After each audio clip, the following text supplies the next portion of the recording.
It's absolutely fantastic to see a full house. So thank you everybody for joining. It's great to all be together, and it's great to hear all the side conversations, which is exactly why we get together. So thank you for joining us at the MI4's 5th Annual Scientific Symposium. I think we should be seeing the land acknowledgement slide coming up right now. And when the slide is before you, I think it's a time to reflect. The place where we work, along with the places where our research takes us, are all marked by the history of Canada and how we ended up all here today. For a reflection on the land constructs that define the country as we know it and how they shape the society in which we live, I would like to refer you to an excellent book by Andrew Snyderman and Douglas Sanderson, published last year, called The Valley of the Bird Tail. And there's also other books and other resources that make us realize that where we live today is very much shaped by what has happened in the past, and the diseases we study are likewise very much shaped by the society we live in. I'd like to note that the disease I study, tuberculosis, reached record rates in the 1880s in Saskatchewan, and currently some of the highest rates in the Western Hemisphere are in the north of the province where we live. So I urge us all to reflect on how we can create a more just society and to improve the lives of all people infected by infectious diseases in Canada and beyond. I would like to now call upon the Dean of the Faculty of Medicine and Health Sciences, Dr. Leslie Fellows, to deliver some opening remarks. Leslie, merci d'être parmi nous aujourd'hui.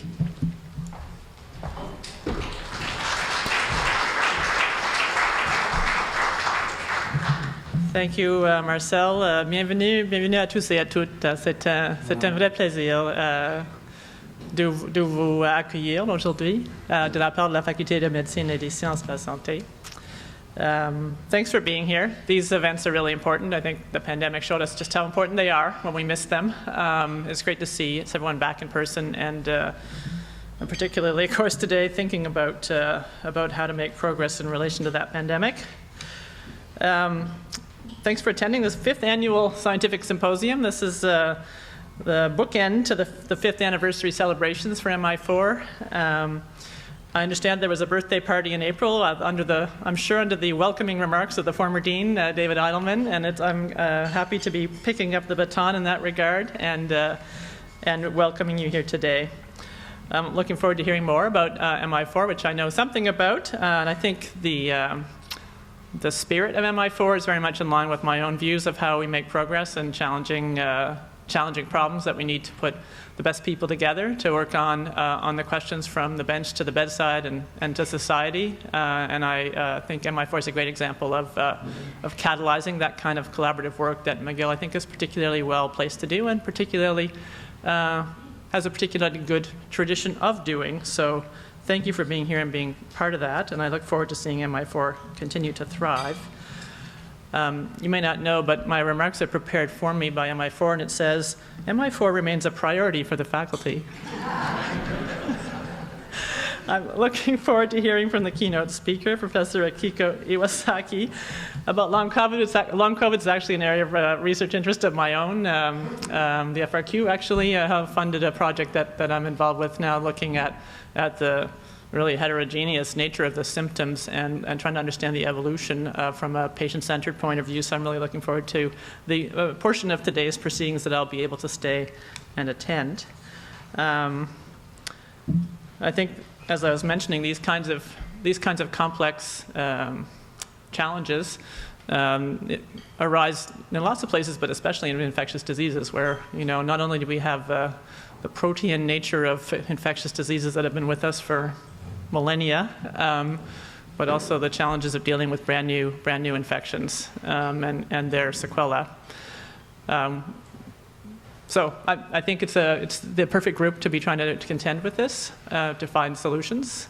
We have certainly a history of doing exactly that, and I look forward to hearing more about that from the point of view of long COVID and from the point of view of all the research that's going on in the MI4 space. Welcome. Bienvenue.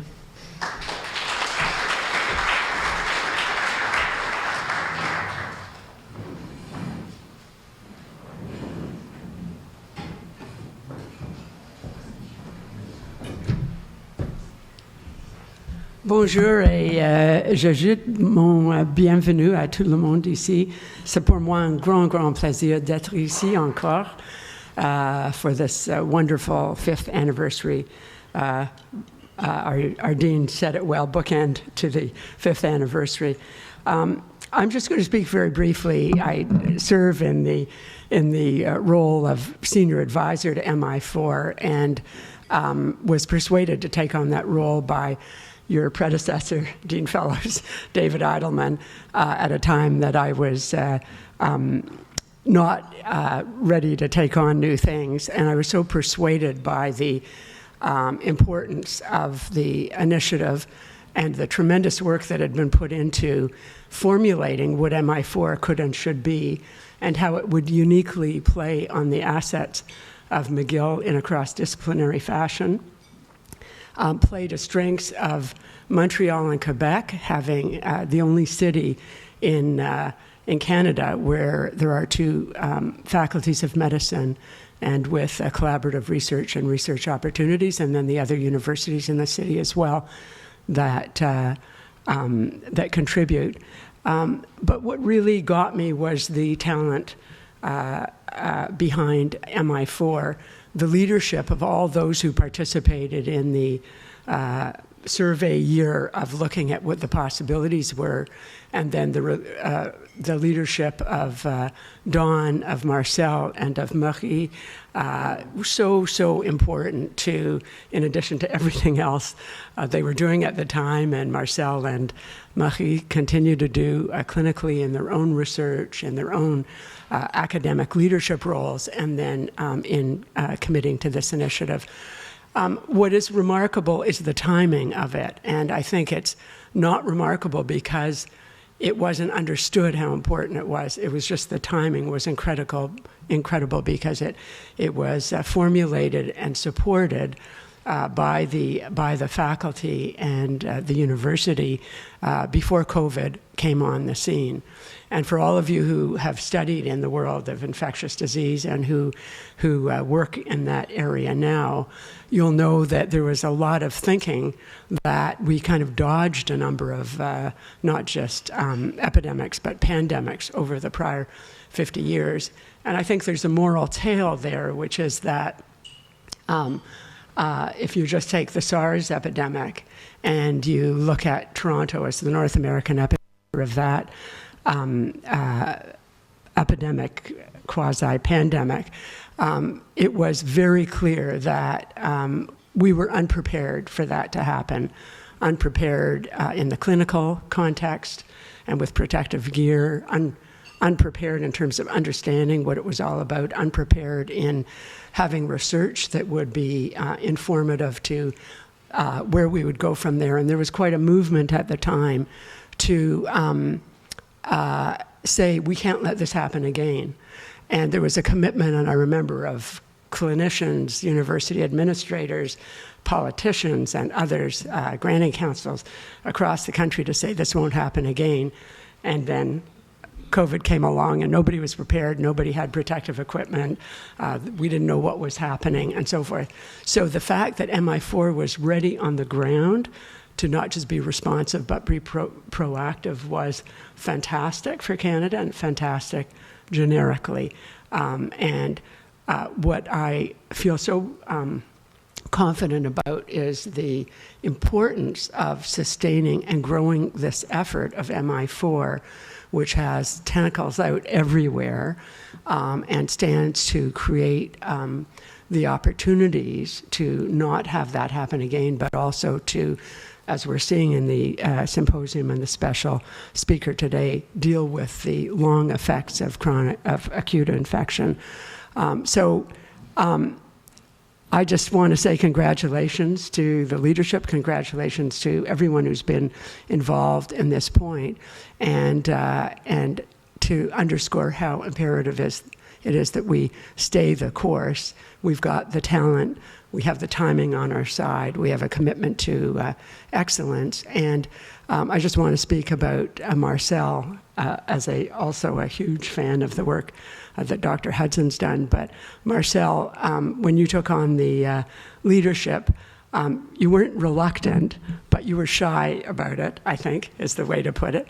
And I just want to say you have so much to feel proud of. You'll know that Marcel is a world leader in tuberculosis research, treatment, and policy work. And if you think about that iterative loop from molecules to patients to policy to populations, there's no entity better served to approach this in the range of infectious diseases that are so critically important and those we need to predict in terms of their course into pandemics.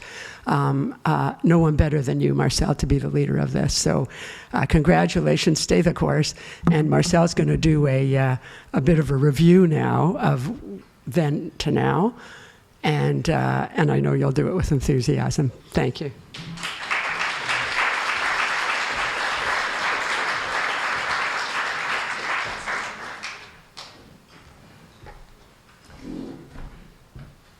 Thank you, Heather. And let's see if this works. Yeah, so each year at the symposium, we do a sort of a State of the Union address so that people know what we're up to. Partly it's we're so proud of everything we're doing, and partly because we get stopped on the street every other day by somebody saying, what are you guys are doing at MI4? I never hear what you're doing. So here's your 15 minutes to find out what we're doing. And sorry to people in my lab who are behind the post. I don't think we can move the post, but thank you for being here. Okay, so MI4 started as a kind of an idea, a light bulb in 2017. We got a launch gift in 2018. We started programs in 2019. In 2020, we already had a scientific advisory council. And in January of 2020, at one of these SAC meetings, Chen Lang, who's over at the table right there, put up your hand for everybody. He said, you know, what's really cool about MI4 is you can do things fast. We should have a special COVID research program. This was before it was even a global pandemic. This is, remember, January of 2020, when people were sort of saying, yeah, there's some problem in one part of China, and maybe it's gotten to Singapore, or maybe not. And we were doing COVID programs before the CIHR. We were funding people before the CIHR had even announced their programs. And we were able to get the labs and the clinical trial platforms going very quickly. Don Shepard, who started MI4 with me back in the beginning, became seconded to the Government of Canada, where he's now the head of infectious diseases at Public Health Agency of Canada. So I took over in 2021, and with the input of our external advisory board, we had a refocusing of our mission in 2022, which I've talked about at other meetings, and this year we've turned 5. So it's been from the launch gift, if you like. So it's been an incredible series of years, an incredible adventure to see how this has evolved. And there's times when I kind of ask myself, what is it exactly we do? Especially when the dean is sitting beside me and she says, I've heard about MI4, but what is MI4? The more I think about it, we're an infectious disease research network or team or group. And the 3 things we do are strategy, communications, and funding. And I'll just run through these 3 in turn. So what do we support? To do strategy, we support teams, platforms, and partnerships. And there are loads and loads of anecdotes of how this works, but here's just one example. We try to get together with groups of people and say, have new ideas, try new things. And one of them happened at a Dragon's Den event in 2019, when Marina Klein said, it's really hard for every clinician who has a research idea to come to us and say, well, we want to do a clinical trial. Because there's all these regulatory steps, and you need to get data, you need to get samples, you need to analyze things, and you need to maybe speak to companies, and you may need to lock away the data, you have ethics. There's a whole process to doing a clinical trial. But if MI4 was to fund a clinical trials platform, then the investigator in the top left could have an idea, and then if all else works well, in the bottom right, you'll have a New England Journal article several years later. And that's what the slide looked like. And sure enough, we set this up with COVID to support clinical trials of SARS-CoV-2, and then that became the platform for the Mpox and called monkeypox and later Mpox studies. So here's a picture of Safa Barkati. She's holding her stethoscope in more or less the same way as the pictogram, And here is a picture of the MPOX study that was published in New England Journal last year with Marina Klein also as an author. So this is one of our successes where instead of asking everybody to reinvent the wheel 20, 30 times, we created a platform that would be enabling for the other investigators on campus. Where are linkages made? It's through communications, and this is the thing that sometimes people say, we need to hear more what you're doing, and we keep on trying to do more and more communication, and if you have any ideas how, please do let us know. We have events like this. We have talks like this where we say, this is what we're doing.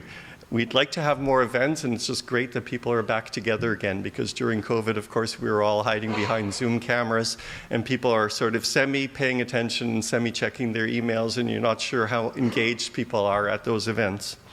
We have newsletters that we circulate. We have annual reports, and some of the other forms of communication. So here's the annual report every year. They're online, they're posted.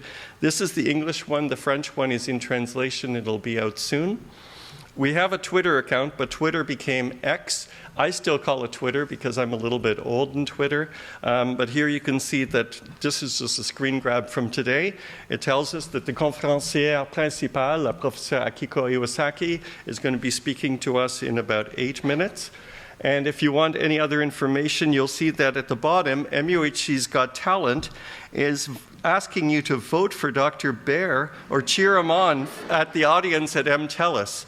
So for those of you who were unable to make it, because I was last week, this is what it looked like. And what you'll see at the top right is a scientific rock star, and at the bottom right is me.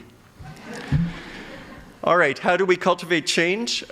We use funding not as a goal, but as an inducement, as a lever, as a way to bring people together. And we get funding from the philanthropic community classically, and now to some extent from government matching fundings. So thank you to University Advancement, thank you to MUHC Foundation and all the other foundations who've supported MI4 over the years. As of now, the direct funding we've received since the first gift totals just over $40 million, and there's a number of pledges that haven't been finalized or contracts that haven't been signed, so we expect this to float up a little bit before the end of 2023. It's really hard for me to calculate the leverage funding. Sometimes somebody gets $150 from MI4 and they get a $750,000 CIHR grant. Sometimes the platform for containment labs gets $400,000 from the foundation and gets $7.2 million from the Canadian Foundation for Innovation. But sometimes people have a great idea and it fails and nothing comes after it. So we conservatively estimate somewhere like a 1-to-1 for what went in. Another $1 seems to have come in later. But that varies from program to program. What's really exciting is this has been really built on philanthropy until now, but we now have a new opportunity to contribute to the McGill community. Some of you may have been in this room to hear the announcement, and if not, you may have heard that there's a CIFREF grant to McGill, and CIFREF is spelled out at the bottom, and I had to Google it as well today because I wasn't sure exactly what CIFREF was. Canada First Research Excellence Fund. To my understanding, this is the largest grant ever granted to McGill University in the amount of $165 million. And it is built around 3 themes, which are infectious diseases, rare disease, and cancer. And so this CIFREF, and Jing is in the room over there, who's working on it, among others, is now in the process of putting together its implementation plan. And they've asked MI4 to take a leadership role in the infectious disease theme. And many of the people who are on the MI4 Scientific Advisory Council have been getting together and creating a working group to define our priorities and to define what are the major research gaps where we can make a difference with the CIFREF opportunity. So that's the inputs in funding, and the outputs of funding, this is more a message to my scientific colleagues. I think, when I was in the first sort of 5 or so years of my research career, it felt like just staying above water was this sort of cycle of funding to publications. I likened this to the TCA cycle that we learned in biochemistry, but others can call this a battery. It's the operating unit of your group, and you can keep on going on and on like this for a while, but ultimately you want to make something else happen. You want to go beyond that circle, and you want to either create a new concept, a new product, or a new policy. I used this slide in April, and since then there's actually different examples of new concepts and new products and new policies since April. At the top, there's trained innate immunity, which is a way to induce vaccination without the adaptive immune response at all. In the middle, we funded Sarah Mashid in the Department of Engineering. And my apologies to David, I've lost track of bioengineering and biomedical engineering, so I forget which department Sarah is in, but she developed a process to convert saliva to a PCR product in about 13 minutes in a totally automated manner, and that was published in one of the Nature publications. And 3 days from now, Greg Fox and a number of collaborators who are at McGill will be announcing the result. Is Ori here in the room? Anyway, Ori's on it as well, for what will probably be a new way to give preventive therapy for tuberculosis when the person with tuberculosis has multi-drug resistant TB, because the antibiotics don't work when you have multi-drug resistant TB. So this clinical trial is about to be announced on Thursday. So what are the messages as I see it in November of 2023? I think the vision we had in 2017 is not just there, it's thriving. It's incredibly exciting. For 2024 and beyond, it's the people in this room who are going to keep on bringing big and bold ideas and saying, let's do something we haven't done before. Let's do something bigger. Let's do something more ambitious. And then let's see how we can get behind it and deliver it and make it happen. The other messages are for you to bring back to me at this meeting. How can we do better at MI4? Please do let us know. And how can you contribute? In what way can you be part of MI4 and the next phase? Please do let us know. We have the MI4 programmer email and we have the admin coordinator email up there. And so we constantly look forward to hearing from you. And even at the end of the day, in the closing remarks, you will be asked to fill out a little questionnaire, and we do want to hear what you have to say and how we can do even every single event better. So thank you for that, and I appreciate your time, and we look forward to your input.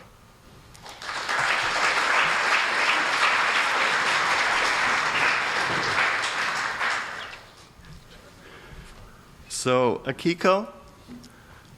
Yes. Okay, great. We're ready to have you. I'll just do a very brief introduction. There's, as Akiko knows, and the scientists in the room know, there are these formal biographies that people send that list all their awards, their many awards, and their professorships. And Akiko has a very long and distinguished track record as a scientist at Yale University. A couple of things I'd like to mention beyond what's in the notes that you've all received. If I understand, you got your PhD in Canada at the University of Toronto before going to the NIH.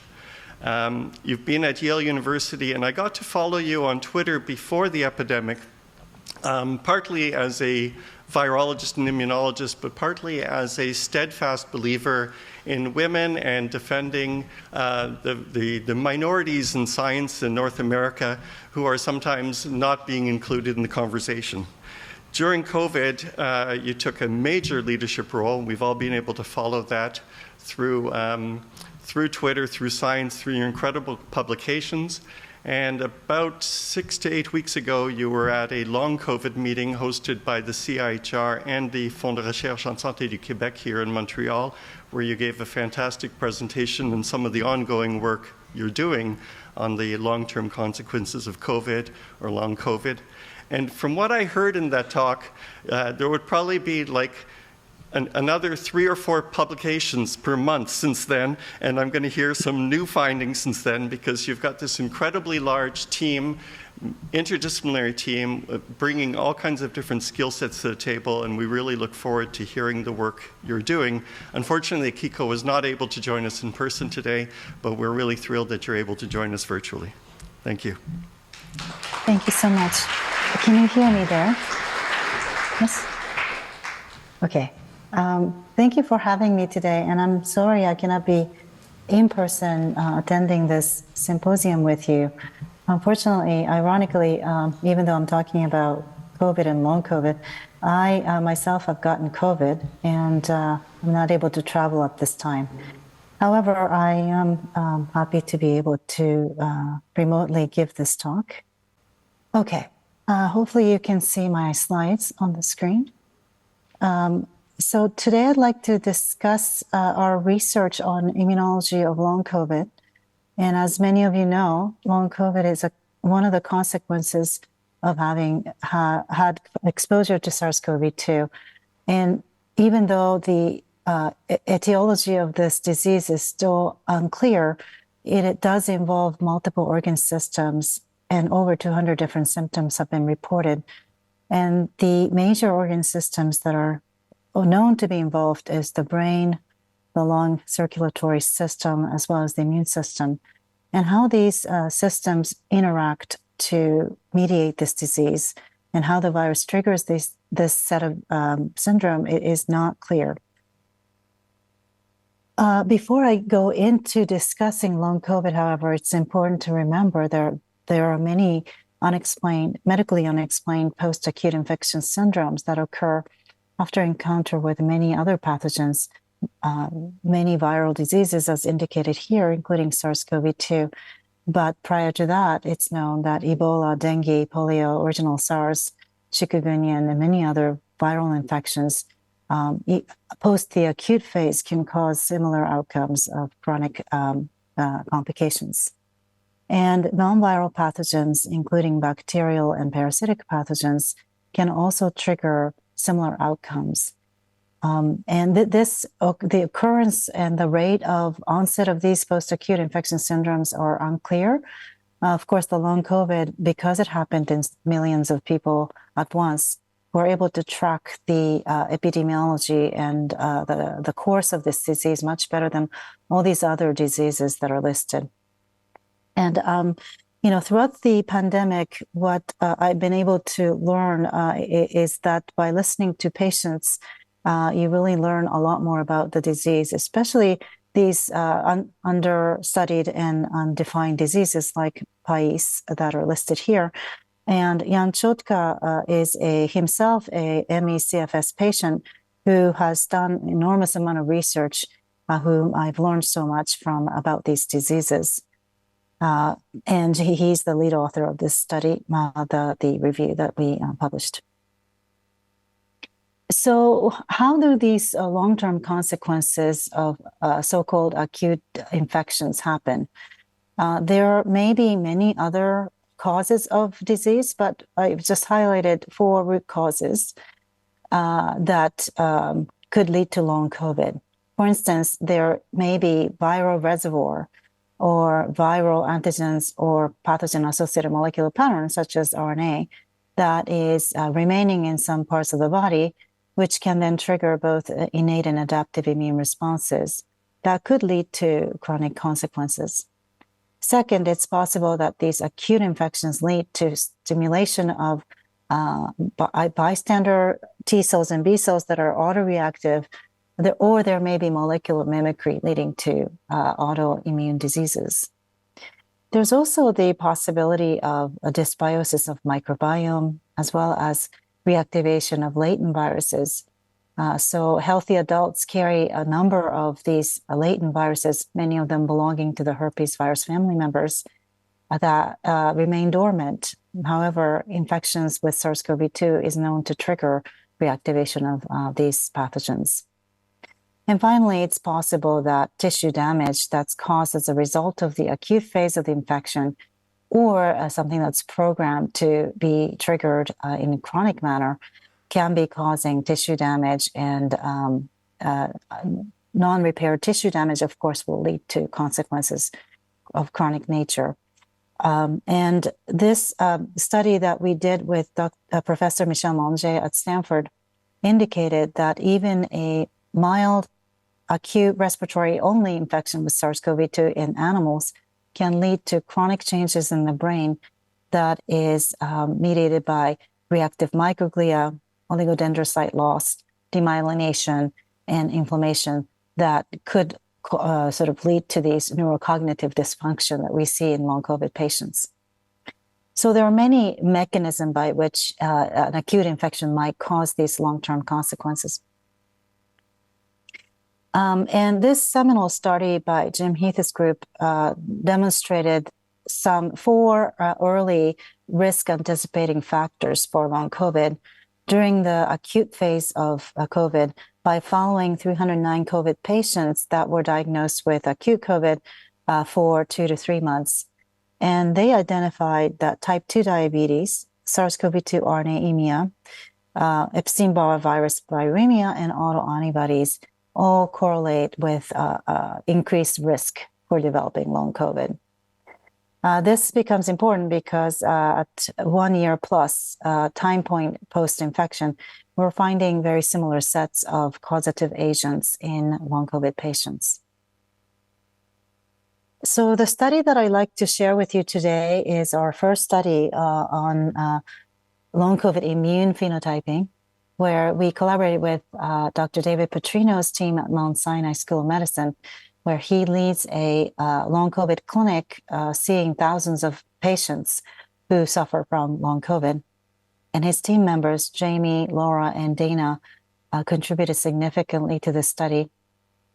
And from Yale side, we have John, Rahul, Peiwen, Jill, Jeff, and Sasha, who co-led the study, as well as Dr. Aaron Ring and David Van Dyke, who developed tools to be able to analyze immune phenotypes as well as machine learning approaches to looking at our results. And so with this team, plus many others, we were able to recruit and study patients with long COVID in this Mount Sinai Yale or My Long COVID study. And the way in which we approach this is to recruit participants from 5 separate cohorts. One is those with long COVID here in purple that have been diagnosed with having long COVID. And we also had convalescent control in yellow. These are the participants who had acquired COVID around the same time as those who have long COVID but recovered from COVID. We also had the healthy control, the orange indicated here, healthy control participants who lived in the same city, New York, who did not get COVID at the time of our study. And we also had a healthcare worker cohort who contributed biospecimen for a vaccine study that we were carrying out that served as a control, as well as external long COVID participants. These are the Yale Pulmonary Long COVID Clinic patients who also were recruited to validate some of the findings that we have from the Mount Sinai cohort. The age group of participants in the long COVID and the convalescent control groups were about 45, 38 years median age. And you can see that the vast majority of these participants with long COVID are between these kinds of ages, 30 to 50 years of age. And then sex of the participants are dominantly female. This is also typical of many studies with long COVID, as female sex is one of the risk factors for developing long COVID. There's also, we focused on patients who did not have severe acute COVID at the initial phase. So there were only a few participants that were hospitalized during the acute phase of the COVID. And then, as I mentioned, days from acute COVID differed, but hovering around 400 plus or minus days post initial infection. We've done a lot of different immune phenotyping. I'm only going to highlight the key differences that we've seen. This is looking at flow cytometry data in participants with long COVID, again in purple, have elevated levels of non-conventional monocytes, activated monocytes, as well as activated B cells and double negative B cells. Whereas we see reduced circulating levels of conventional dendritic cells in long COVID participants compared to healthy control or the convalescent control. We also detected some reduction in circulating central memory CD4 T cells in long COVID participants, as well as increases in the exhausted T cells of both CD4 and CD8 T cell subsets. We also did stimulation in vitro and measured interferon cytokine, interleukin cytokine secretion from CD4 and CD8 T cells. And what we saw was that CD4 T cells secreting IL-2, IL-4, or IL-6 were elevated in participants with long COVID. And those that are secreting IL-4 and IL-6, these double positive T cells, they were predominantly only found in a subset of long COVID participants. And similarly for CD8 T cells. So this already indicated to us that this unusual feature of type 2 immune cells, CD4 cells, and CD8 cells are somehow elevated in participants with long COVID. We then looked at antibody responses to SARS-CoV-2 antigens. While we did not see any differences in anti and antibody responses, we did see increases in anti-spike antibodies, all for the spike in S1 region as well as the RBD regions compared to the healthy controls. And we, of course, wanted to control for the number of viral antigen exposure in these participants. So in this graph, I'm only showing you data from participants who had 2 doses of mRNA vaccine, plus or minus, of course, the SARS-CoV-2 exposure. So this indicated to us that there is an elevated levels of antibody against the spike protein, which is also seen by at least 2 other long COVID cohort studies, suggesting that there may be persistence of antigen that is driving this elevated levels of antibodies.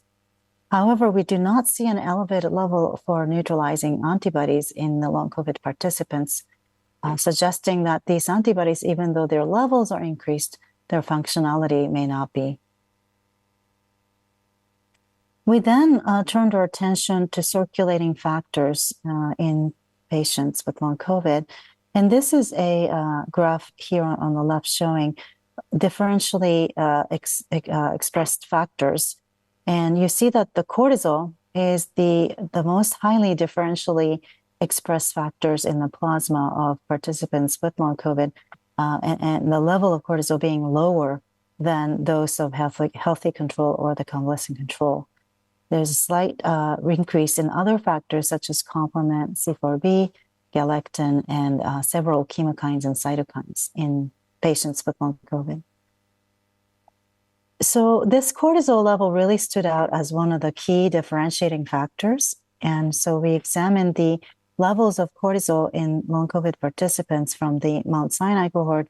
And as you can see, there's about a 50% reduction in the level of cortisol at the time that we measured it, which is as well controlled as possible within the morning hours.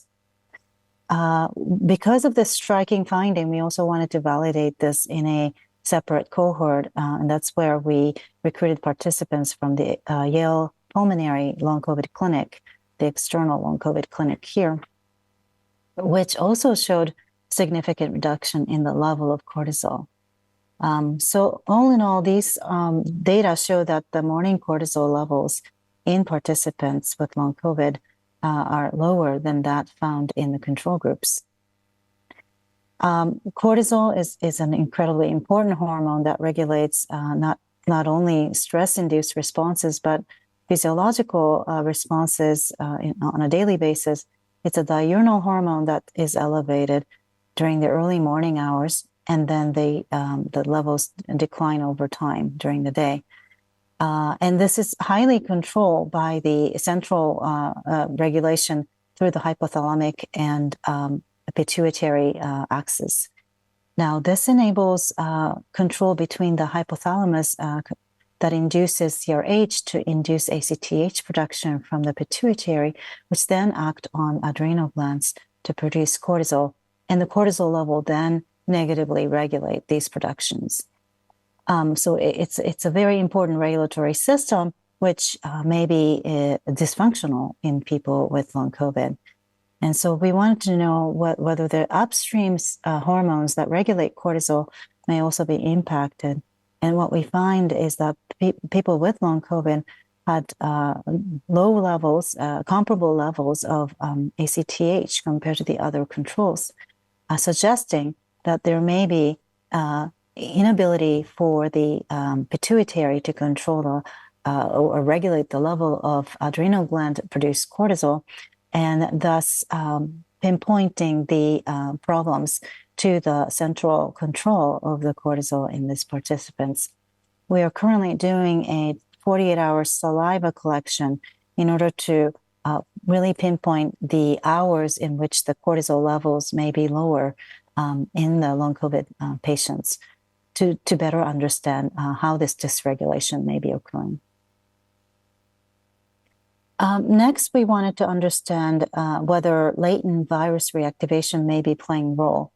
As I mentioned with Jim Heath's study, they demonstrated that EBV viremia at the acute phase is one of the 4 predictive factors for long COVID.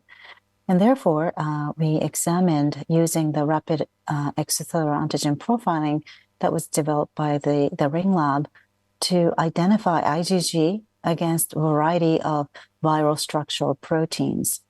And what this analysis demonstrates is that the IgG against the lytic antigens EBV, P23, GP42, and varicella-zoster virus, GE, were all elevated in patients with long COVID compared to controls.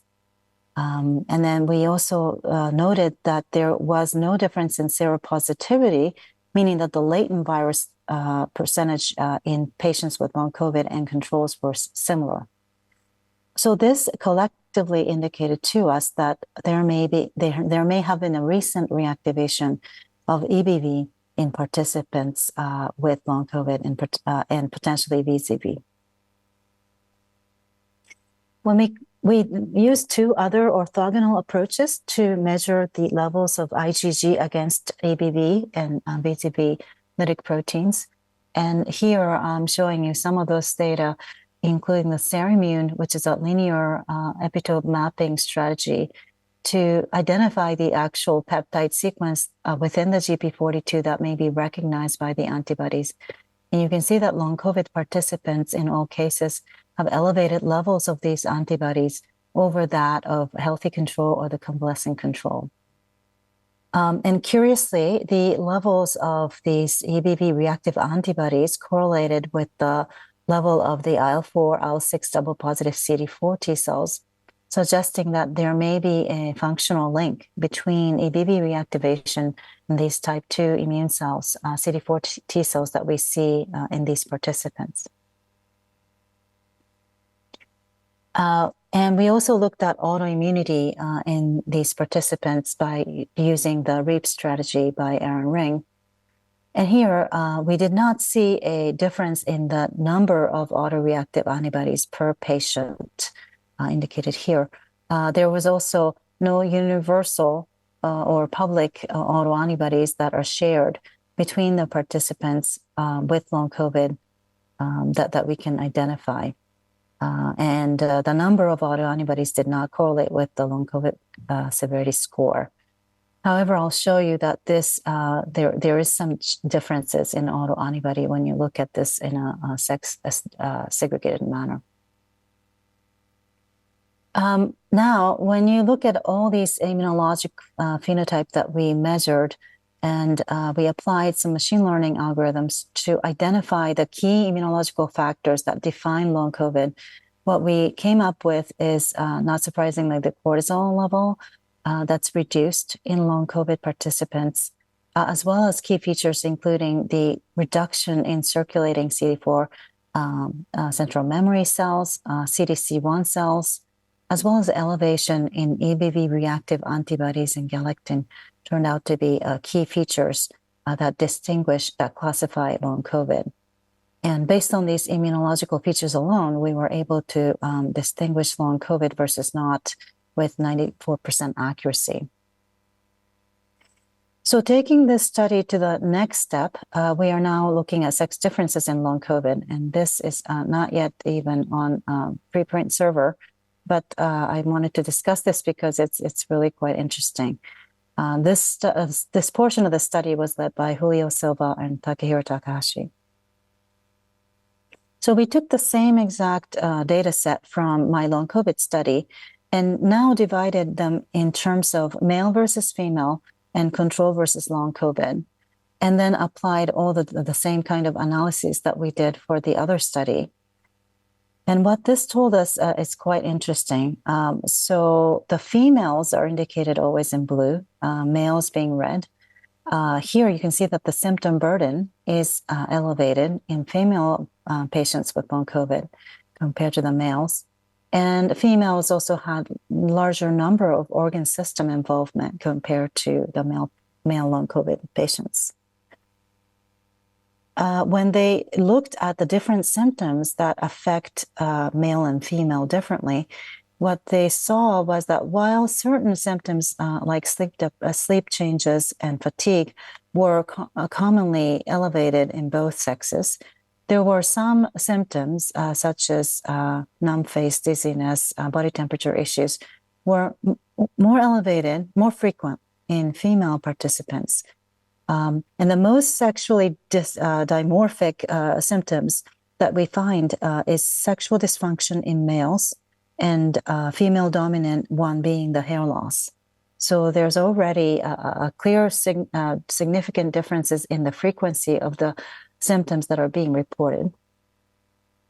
And immunologically, what's different about these female versus male patients appears that the female patients have this sort of T cell activation phenotype that I discussed prior, such as the exhausted CD4 T cells, interferon gamma secreting CD4s, IL-4, IL-6 double positive CD8s, as well as EBV reactive antibodies being elevated in long COVID female compared to the males.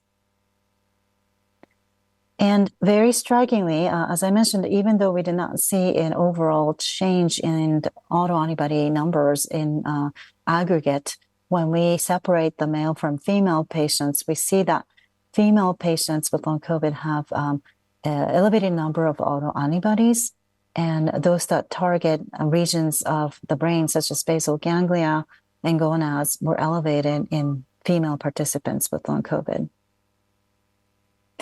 On the other hand, males have elevated levels of NK cells and TGF-beta and APRIL compared to the female long COVID patients.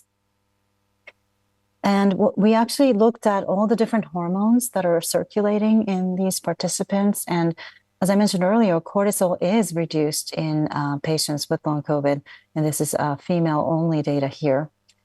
But what was striking to us is that the female patients actually had lower levels of circulating testosterone compared to control females. And of course, the males have a lot higher level of testosterone than females in general. There were no differences between the male participants of long COVID with and without.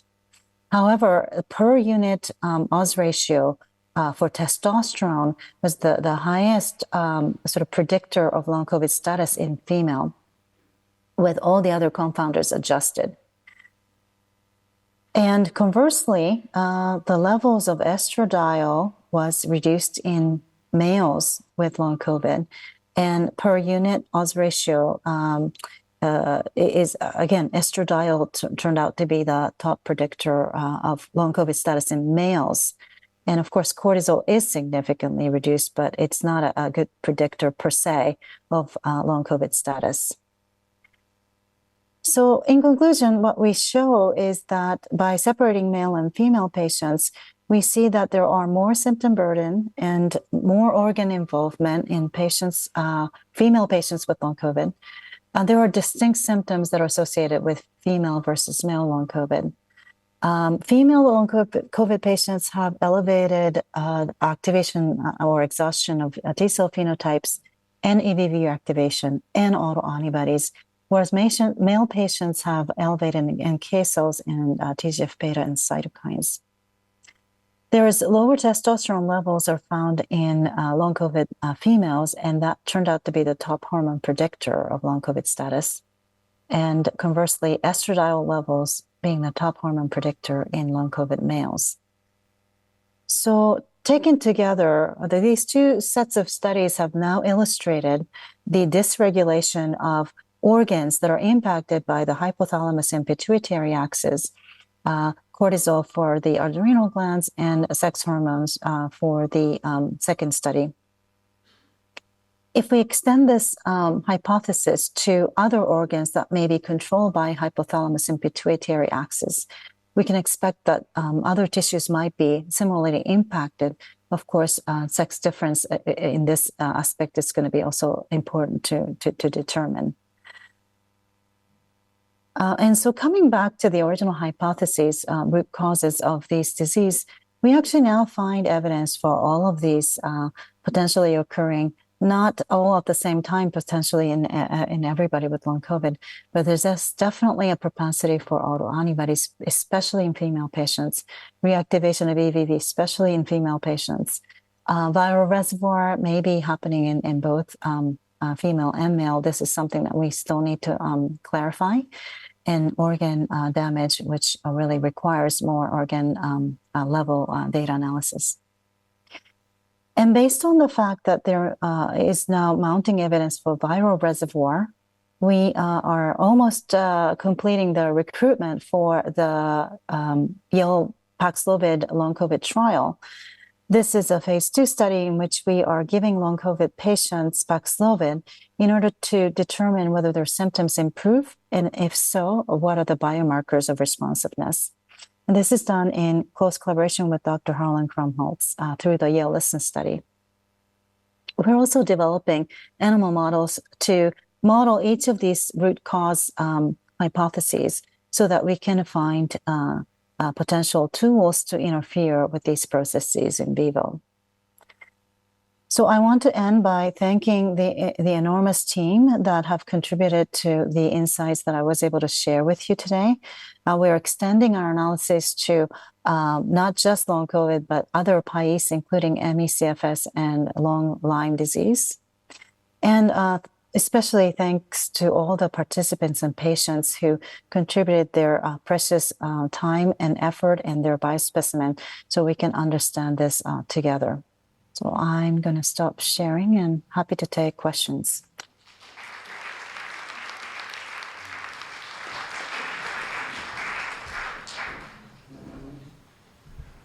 All right, thank you for that incredible talk and the amount of material you covered.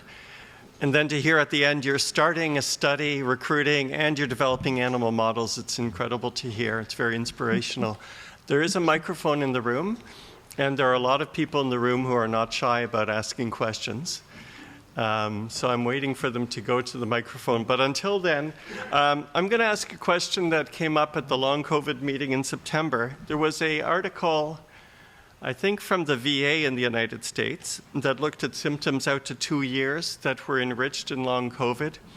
And if I looked at very carefully at the figures, the number one symptom seemed to be gastritis. I didn't hear anything about the gastrointestinal tract in your presentation, but I understand ACE2 is very highly expressed in the GI tract. Are you seeing this as an interesting and studyable phenotype, or is this something that's like an off-target issue that some people seem to have gastritis? Thank you so much for that question. Yeah, so that study from Ziad Al-Ali's group very nicely demonstrated that there are many post-acute sequelae that is happening even at 2-year mark, which is scary. I didn't pay attention to the gastritis, but that's an interesting observation. I think the intestine is a very important organ that we need to pay attention to. First of all, there seems to be, so there are many different reservoirs of viruses been proposed, but intestinal tract is one of the key ones that keep coming up as having viral RNA and viral proteins resident in these tissues for months to years after the infection. So, and of course, people from the ME/CFS field are now or have been studying the role of the dysbiosis in leading to the consequences such as ME/CFS. So the microbiome as well as the host responses in intestinal tract are going to be really important. And I think future studies will really need to look at this carefully. Thank you. I'm not sure if you're able to see who's at the microphone or not, so I'm going to ask the people at the microphone to introduce themselves. Ira can go first. Hi, Ira King, Professor of Immunology at McGill. Thank you for your presentation. I had a question about the Paxlovid and its potential effect on EBV reactivity that could be a beneficial side effect of the treatment. Thanks. Oh, thank you for that question, Ira. So the Paxlovid, so we're not necessarily hoping that Paxlovid will be cross-reacting to EBV. And the time point at which we're treating these long COVID participants, the EBV reactivation likely would have already happened. So we don't know how much the Paxlovid will impact the EBV reactivation itself. But that's just an interesting thing. People are trying things like acyclovir and valcyclovir to try to deal with the EBV reactivation aspect.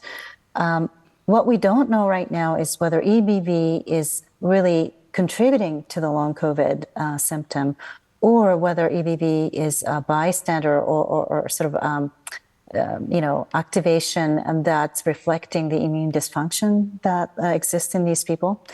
So it'd be very interesting to tease that apart. And as you say, the Paxlovid trial, we are measuring EBV. So we should be able to see if there is any impact of this treatment. Thank you. Marie? I'm Marie Hudson. I'm co-director of MI4, which means that I get to hang out with Marcel Baer a lot and learn a lot. So thank you for this wonderful talk. I was very intrigued by the results about the cortisol, and I wondered if you had any ideas about how to explain that. And one of the thoughts that came to my mind was, do you think that this might be mediated by abnormalities in sleep patterns? Absolutely. So yeah, that's something we discussed in a paper. Even like cortisol level alone, we don't know what's chicken and egg here, right? So it may be that because many of the long COVID patients have sleep dysregulation, that may be affecting the cortisol level in the morning, or that's actually cortisol level in the morning that we have reduced, maybe affecting the sleep pattern and vice versa. And that's why I think it's important that we do this diurnal analysis of cortisol. Now we have 6 time point per day for 48 hours. We should be able to hopefully pinpoint what time point these patients are having this dysregulated levels of cortisol, and whether that actually correlates with the sleep pattern. Both issues we're looking into right now. Thank you. Joyce? Yeah. Hi, Joyce Roach, Professor, Department of Medicine at McGill. I was intrigued I enjoyed your talk very much, by the way. I was intrigued by the autoantibodies, the difference between the sexes, and I was wondering what autoantibodies you did see in the females. Yes. As I mentioned, the autoantibodies, there isn't like a public autoantibody that we find in vast majority of patients. They're scattered across different antigens in different organs. However, when you look at them collectively, you do see, as I just mentioned, the enrichment of autoantibodies in antigens that are expressed in certain brain regions and gonad tissues. We do see a lot of autoantibodies against G-coupled protein receptors, GPCRs, as well as some structural proteins that are expressed in blood vessels and potentially on neurons and supportive glial cells. So we're at the early phase of really looking at which autoantibodies are actually causing disease, and can we validate these autoantibodies with respect to their functionality. And so one of the efforts that my lab is doing is to purify these antibodies and inject them into animals, and seeing whether the behavior of these animals can be impacted by the antibodies. And we're seeing quite a clear evidence of that. Interesting. Thank you very much. Thank you. Thank you. Makeda? Yes, hi. Thank you very much for a wonderful talk. I'm Makeda Semred. I'm a clinician in infectious diseases. So my question is also around the cortisol. I assume the two groups are comparable, but was there any relation with treatment received during the acute phase, particularly the importance of that we've given to or to prednisone use during treatment? Yeah, so that's an important question. We actually only had a handful of people who were hospitalized during the acute phase, and many of them did not receive dexamethasone. They were given to more severe patients in the hospital. However, we also did look at the use of prednisone and other steroids in our analysis. And for the cortisol, we actually excluded people who are on any kind of steroid treatment or within the last 14 days prior to the collection of the blood. And we tried to exclude any other possibility, any other sort of diseases that can contribute to this lower levels of cortisol in that analysis. So yeah, we're pretty sure it's not being impacted by a chronic use of steroids in this case. Thank you. Don? Hi, I'm Don Vinn. I'm an infectious disease clinician scientist. First of all, that was an amazing talk. I really loved every minute of it. But I particularly was intrigued by the autoimmunity aspect and the enrichment of autoantibodies in the females. Because as you know, that juxtaposes very differently from the autoantibodies to cytokines in elderly males in the acute phase. So it's interesting that autoantibodies play a role, but perhaps in different phases in different sexes. You may have an answer. You surprised me with everything else that you have. But let's presume you don't have an answer. Do you have some thought process as to what these autoreactive B cells are doing? Okay, so one of the things that they may be doing is to contribute to the secretion of these autoantibodies. By the way, I do want to give back to your earlier part of the question. We are just as equally surprised that we are seeing involvement of autoantibody that are very different targets for people with long COVID. So as you say, early during the pandemic, we and others have demonstrated that autoantibody against interferons and other cytokines are actually a very high risk factor for developing severe COVID, just as they would have genetic deficiencies in these pathways. Now what we're seeing is we don't see any of these interferon-specific or cytokine-specific autoantibodies in patients with long COVID, especially the females with long COVID. And that is not sort of the pathway that's vulnerable. The pathways that's vulnerable is more sort of conventional, like tissue-specific targets that we think may be impacting these patients. So that's a very interesting and important distinction to make about what kinds of autoantibodies are contributing to the different phases of the infectious disease. And what the autoreactive B cells are doing, we are actually now collaborating with John Ware's group to try to identify the specificity of these autoreactive B cells using Bates. So we can pull down, for example, SARS-CoV-2 spike-specific B cells and autoreactive B cells that are specific to different antigens. And there we should be able to tell what kinds of effector functions are associated with these B cells. And Jesse. Hi, Jesse Pappenberg. I'm a pediatric infectious disease specialist and epidemiologist. Thank you so much for the deep dive into your data set. It was fascinating. And I was wondering if you could have any insight, and it's a bit of a tricky question, but one of the drivers of vaccine hesitancy, in particular with regards to mRNA vaccines for COVID-19, and in particular with regards to children and adolescents, is the unknown potential longer-term side effects that we would not have been able to study yet because they're relatively new. And I understand that you didn't go looking specifically for a viral reservoir in your study, but is there anything in the analyses that you did that might help suggest to people that long-term the exposure to the spike antigen via vaccination versus an infection and the risk of long COVID, is there something in your data that might suggest that it's unlikely to occur with a vaccine versus infection, or can your data not help us with that type of thought process? Mm-hmm.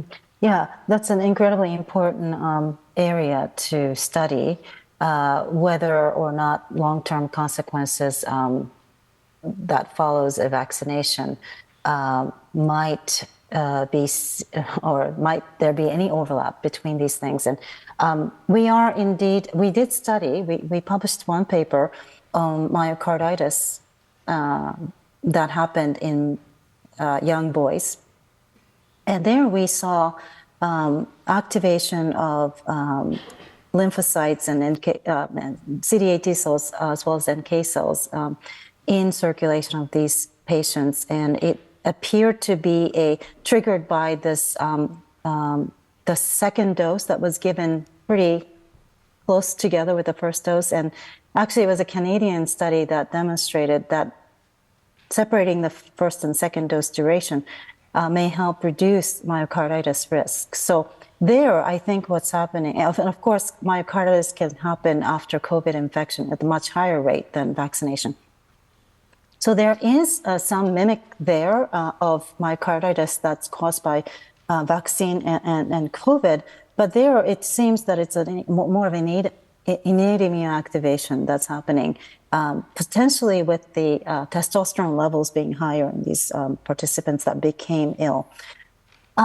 Other types of potentially post-vaccine and post-COVID issues that could overlap, we're actually studying people with post-vaccine syndromes that develop diseases very similar to long COVID.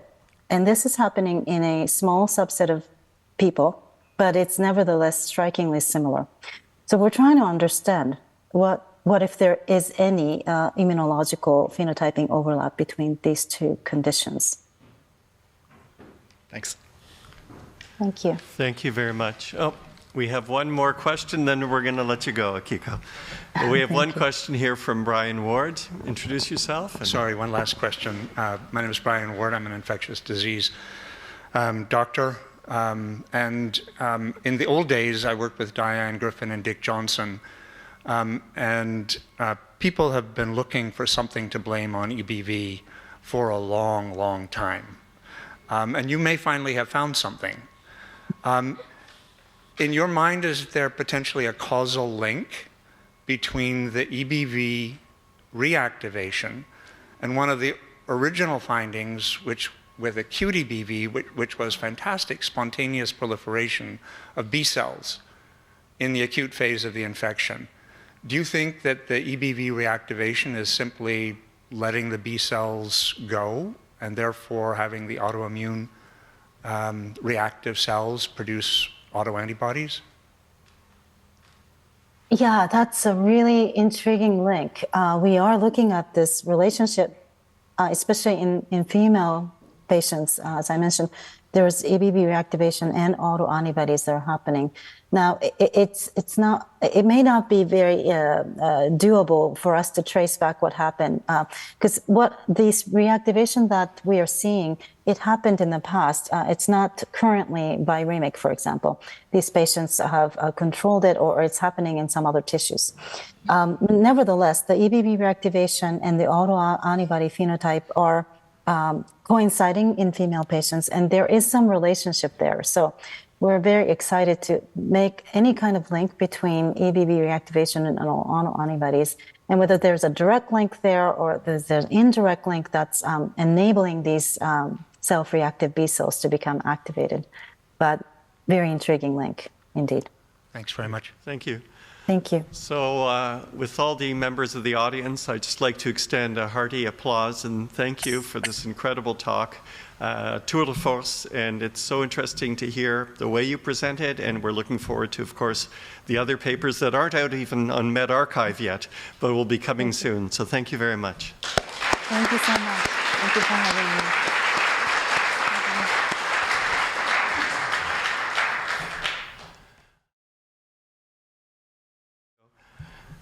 Our next speaker is going to be a complete change of the presentation, the style, and the content. I've learned over the past few years that having patients in the room is fantastic in peer review committees. It's fantastic at scientific meetings. And this June, I was fortunate to meet Adriana in Atlanta. And there were something like 5 scientists who had their slides and their polished presentations. And she spoke about her experience, and she just sort of blew the room away. And it reminds us that when we think of chronic complications or long-term complications of infectious diseases, it's not just SARS-CoV-2, it's not post-polio, there's all kinds of other diseases. In my case, in the case of tuberculosis, we used to treat people for 24 months, then 18, then 12, then 6. But at the end, we called it a cure. We said, okay, you're done, it's a cure, good luck. And the more you get into understanding what people go through, the more you learn that there's so much more to it than that. And I'm really happy that Adrienne accepted our invitation to come and present to us about herself. So thank you so much, and we look forward to hearing.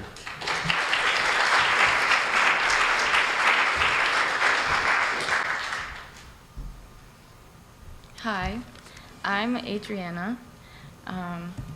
Formerly known as 19-year-old female. Thank you. I'm here to put a face to this phrase, to put a face to the data point, the statistic, the medical journal. I'm here to share my experience as someone who had to advocate for myself every single step of the way during my treatment. And this started the day I got my skin test. In June of 2020, I got a skin test for a job. The nurses were very confused on how to read it. They had never seen this before. They did the screening questions and the chest x-ray. Everything was clear. I was told I either had latent TB or a false positive, with a heavy push that it was a false positive. So I was sent home with absolutely no information. I followed up with my primary care physician, asked for a blood test. I was denied because it was June of 2020 in the pandemic, and I was told that there was no way that I could ever possibly have TB. I had 0 risk factors. I asked again 2 more times that summer. In August, I started to get a cough and a wheeze, and my chest was tight. I thought I had COVID, so I went and got a COVID test, and I tested negative. I called my primary care doctor and told them maybe we should get a blood test just to confirm or deny. At this point, I still did not think that I had TB, because in what world would I have TB? Again, with the 0 risk factors. She told me no, I did not need a blood test. I was denied and told that there was no possible way I could ever have TB. A couple of weeks later, end of August, I had really bad chest pain. I was coughing all the time. You could hear me breathing from across the room. My breathing was so loud. My primary care physician once again denied me the blood test and told me that there was no possible way I could ever have TB. September 2020, 3 weeks later, I went to urgent care because my chest pain had gotten so bad that I was having trouble doing anything. I was out of breath all the time. I was no longer able to do many things, and it was affecting my daily life a lot. The COVID test that I got at urgent care was negative. They did a chest x-ray. It came back that I had a pneumothorax. I was so confused when they told me this, so much in shock that I kind of started to laugh, and I texted my parents to meet me at the hospital.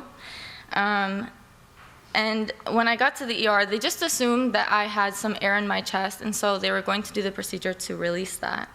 One doctor in the ER noticed something on my x-ray and asked for a CT. Mind you, every single nurse and doctor that walked into that room, I told them I have had a positive TB skin test just a few months prior, and every single one of them looked me in the eye and told me there is no possible way I could ever have TB. Once again, I believed them because I was not thinking I had TB at this point either. I am not a doctor. I have no experience with this. I didn't even know what TB was really at that point. So after the CT scan, I was admitted to the hospital and I had a bronchoscopy scheduled. But they were so sure that I did not have TB that I was put into a room with another patient. Within another day, they kind of started to click and think, well, if she does have TB, maybe we should take one precaution and so they put me in a negative pressure room. A day or two into my hospital stay, I had a bronchoscopy that took 2 hours. The doctors could not even find my left lung. They were so confused. Their eyes were lit up like they had just seen the craziest thing they've ever seen, which is the worst thing to look at a patient like. To see a doctor lit up and telling you that they have no idea what's going on is a horrifying experience. At this point, the doctors were still telling me that they do not think I have TB. They were testing for everything and anything. At one point, a young doctor came in and told me I might have cancer. Nobody else in the room with me. I started to bawl my eyes out. But still, TB was not a thought. The day that they were supposed to get the TB test results back from the cultures, my doctor came into my room and let me know the results were coming back, but that he still does not think that I have it. And then he stopped himself and said, "Let me stop saying that, I don't want to jinx it." A couple of hours later, he came back into my room and he told me, I do have TB. The first thought I had was not, oh my God, I have TB, this terrible disease. The first thought I had was, oh my God, what if I gave this to my little sister? What if I gave this to my aunt? What if I gave this to my grandmother? The first feeling I felt was immense guilt over my entire body. These are a couple of x-rays from my time in the hospital. You can see the progression. On the 23rd, I had the bronchoscopy, and these are the days that followed. The next 2 weeks are the worst 2 weeks of my entire life. I spent 2 weeks in agony. Could not eat. I was hardly sleeping. I was nauseous all the time. I was flipping from chills to fevers of 104.5 like that. There was no escape to the pain. I was pleading with my doctors that something was wrong, and they kept looking at me and telling me I just had anxiety. Over and over again. I dropped from 105 pounds to 93 pounds within a week and a half. Walking became extremely difficult. I had to have help crawling from the couch to the bathroom so that I could vomit again. If I was able to get outside that day and I walked too far, like 3 houses down and back, I would feel so sore the next day it felt like I did a full body workout. I looked like a skeleton. I could barely look at myself in the mirror anymore because I was so terrified of what I looked like. Growing up, I typically would stay in my room, but I was so convinced that I was going to die that I moved myself downstairs to my living room couch so at least somebody would see me when I was dead. I didn't understand how me and my family were preparing for me to die, and the doctors kept saying that I was just anxious, that I was fine, that this is just how it's going to be. I could not imagine 6 months like this. They made me feel like I was delusional and that I did not know anything about what was going on. The worst part about any of this was knowing that my 14-year-old sister at the time was watching the whole thing. There were times I would be coughing and screaming for help in my bathroom, and she would run in putting on a mask as fast as she could, trying to see if there's anything she could do. As she's watching all of this happen, she's also getting tested herself to see if she is next. While she's preparing for me to possibly die, she's wondering if she will go through the same thing. My sister is an incredible writer, and she wrote an essay on her experience watching me go through TB. And she has generously let me read a section of it now. So in her words, I opened my door just enough to slip through, wincing at the bright light from the hall. The cry from the floorboards betrayed my attempt at stealth as I crossed the inches that separated us. Her door handle was cold against my hand as I turned it to enter her room, just barely stepping in out of selfish fear. I waited, watching as her bony body was illuminated by the moon until her chest lifted, filling with cool air before it fell, then rising again, never breaking the cycle. I stayed and watched compulsively as if my presence would somehow prevent her breath from stopping, like a subconscious encouragement to try. As I watched, I wondered if even her dreams had been corrupted by the disease that had corroded her lungs. The long-term mental health effects of this disease are so brutal, not only on the patient, but on the family itself. Having to watch somebody go through that and wonder if you are next is such a horrifying experience that I can't imagine. Despite how hard all of this was, my nurse through the health department helped me so much. She is one of the kindest, most generous people I've ever met, and I'm very thankful for her. I was also in school at this time. I was in my second year of college, completely ghosted all of my professors, started to notice I was failing all of my classes. On one Saturday in those 2 weeks, someone saw a little bit of yellow in my eyes, and we called my infectious disease doctors, and they told me I should come into the hospital. I was admitted for drug-induced hepatitis. My ALTs were over 2,000. I was not crazy. I wasn't just anxious. I was right. There was something wrong.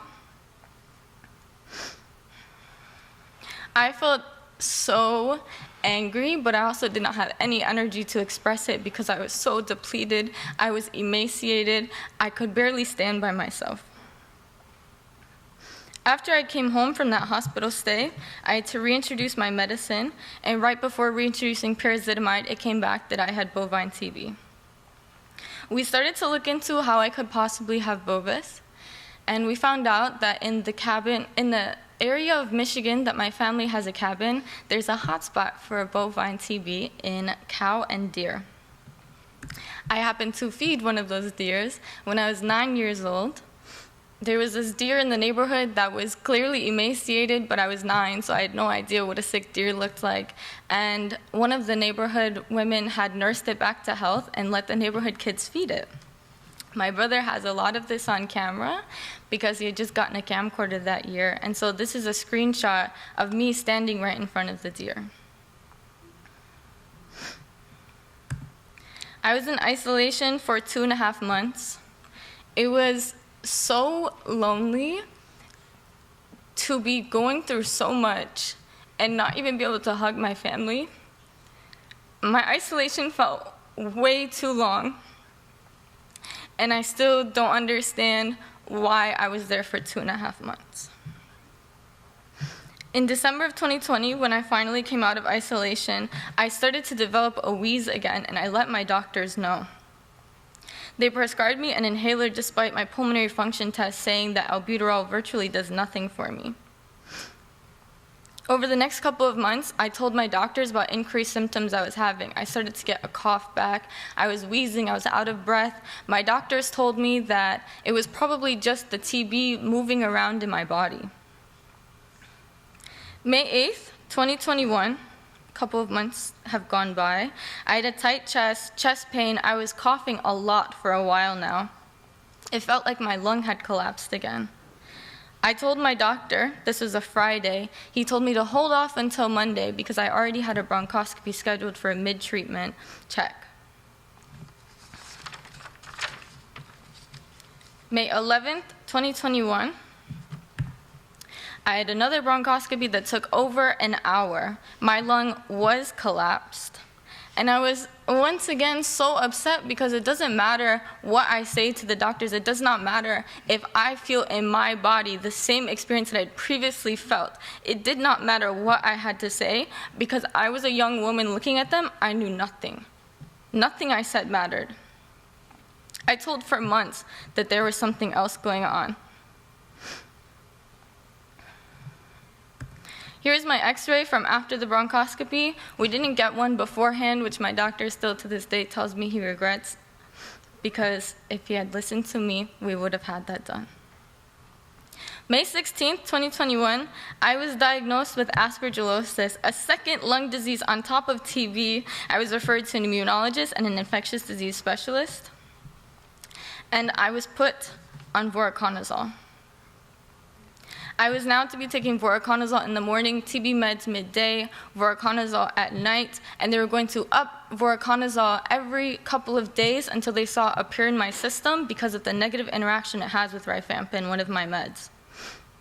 My life was revolving around pills with no escape. It felt like my entire identity was being sick. I had such a hard time taking the pills because I didn't trust them in any way. They affected my body so horribly. This entire time, I'm always feeling nauseous. I'm always feeling so tired, no energy to do anything. And the first day I took voriconazole, I said, I think I'm about to get hepatitis again. I can feel it. I felt the slightest bit of extra nausea, and I knew. I told my doctor, and they told me to just wait and try it out, see how things go. May 24th, 2021, a little over a week later, I called my doctor saying I couldn't eat anything without throwing up again. He told me to come in, we needed to switch to a PICC line. When I found out, on top of everything, I was now also going to get a PICC line, I lost my mind. I started screaming. And when I say I screamed, I mean I screamed. I started screaming that I did not care about getting better. I would just be fine with dying at this point. I'd rather die than do any of this again because I did not feel like I was ever going to get better. Every time something would happen, there'd be something worse that could come along. I don't remember how I got in the car or how I got to the hospital. The rest of that day is a blur. But I did end up there. And I was admitted to the hospital once again for drug-induced hepatitis. My ALT is almost at 1,000. And I was told, hey, at least it's not as bad as last time. I got the PICC line in, and I could not speak for hours. I felt like my body wasn't mine. You know, the procedure, you're awake, they numb your arm, but you still feel it go through you, which is so horrifying to feel. I was so terrified to look at myself again. I felt like I was right back to where I started. I felt like I hadn't made any progress. Fortunately, some time went by and I learned to cope with the help of my nurse being so encouraging. July 2nd, 2021, I was on my way up north. My doctor called. I had hepatitis again. He knew because I was getting my blood drawn twice a week at this point, and I was so thankful that he was being so attentive at this point, so thankful that I did not have to even feel the symptoms and they knew I had it because they were actually looking. August 4th, 2021, chest pain, tightness, cough, my lung feels collapsed. I went to the ER. I got an x-ray. I did have a lung collapse. My doctor said it was minor this time, to the point that the ER doctor didn't even realize it. I was told to try my inhaler and see if it goes away naturally. At the same time, my white blood cell count was decreasing dramatically. It had been on a steady decline for a while now, but now it was getting pretty bad. The doctors thought I was on too much medicine for too long, that it was destroying my bone marrow, but I wasn't allowed to stop taking the medicine. It was a global pandemic. I had 2 diseases, low white blood cell count, and I also had to try to avoid getting COVID because doctors told me I would be severely hospitalized or dead. So I was sent to a hematologist to increase my white blood cell count, which you can see it did increase quite a lot, but as soon as I stopped taking the shots, it went right back down again. I was told to just try to make it to the end of my treatment. My treatment had been extended so many times now because every time you get hepatitis, you have to restart the medicine and go through the process, and none of those doses count.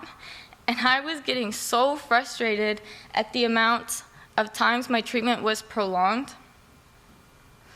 that I just began begging and begging and begging my nurse to let me stop taking the medicine. I had taken so much extra because of how many times I had to reintroduce the medicine. I did not understand why none of that counted, but my nurse was so kind and compassionate. She let me talk about it. She let me rant to her, and she explained it to me in a way I understood. She helped encourage me to keep going. Here's an x-ray from September 16th. My lung was still collapsed.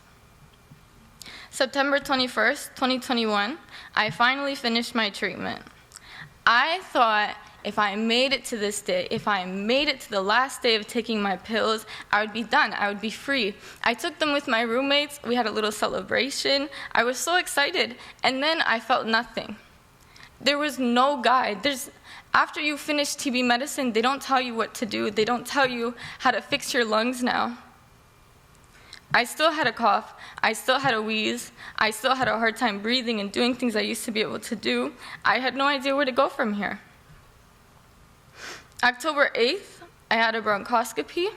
It was a routine bronchoscopy to check to see how my lungs had been healing. My lung was still collapsed from August 4th. I was so frustrated because, once again, no matter what I said, it did not matter. Ultimately, I did not know anything. Despite every time I told them what was wrong, I ended up being correct. As patients, we know our bodies, we know what we are experiencing, and my doctors did not hear me. Here are some x-rays from that time up until now. So you have August 4th, November of the same year, and then this year in July. From my doctor's perspective, my lungs are doing significantly better. I'm good to him. You know, I still have these physical symptoms, but on their end, they feel like it's all good. But I still have symptoms. I yawn all day long because I'm constantly catching my breath. I have a hard time exerting myself. I was told that I no longer technically have asthma based on my recent pulmonary function test, but I don't feel physically like I don't have asthma because of my shortness of breath problems. It's hard to find a doctor who knows anything about TB. That's been my biggest battle recently, is finding someone who's going to hear me and listen to me. I get these stabbing pains in my chest where I double over and I can't breathe for like 30 seconds. And it comes in waves where I'll have it happen a lot to me in a couple of weeks and then nothing at all for a month or two. And once again, I'm being written off by my doctors. I have fortunately joined an advocacy group for TB called We Are TB. They provide support spaces in Spanish and English. We meet every week, and it's been so incredible to be able to meet with other people who have had TB, to hear how they have dealt with it, because all of us have had such different experiences, but we've been able to find connections that overlap. And through them, I've been able to go to other talks and meet other people who have had TB, and I've actually met another person who has bovine TB, which I never thought that I would meet. The biggest reason I come out and talk to people about TB is because I feel like so many of the things that happened to me would have been shortened if a doctor had just checked, if they just looked. If they just gave me an extra x-ray, if they just brought me into their office, so much of my treatment would have been different, and so much of the mental health effects of it would have been lessened severely. I go to new doctors now, and I have to preface with them that I have gone through this long traumatic thing, and that if they're not prepared to help me with what I'm asking for, to just please tell me now, because I can't keep going through this where doctors do not listen. My doctors were so helpful when they were attentive and when they asked me questions about myself and when they got to know me as a person, not just as 19-year-old female. When I was more than just a data point, when I was a real person who has dreams and aspirations and a will to live. Those are the things that I hope for all doctors to have. Thank you.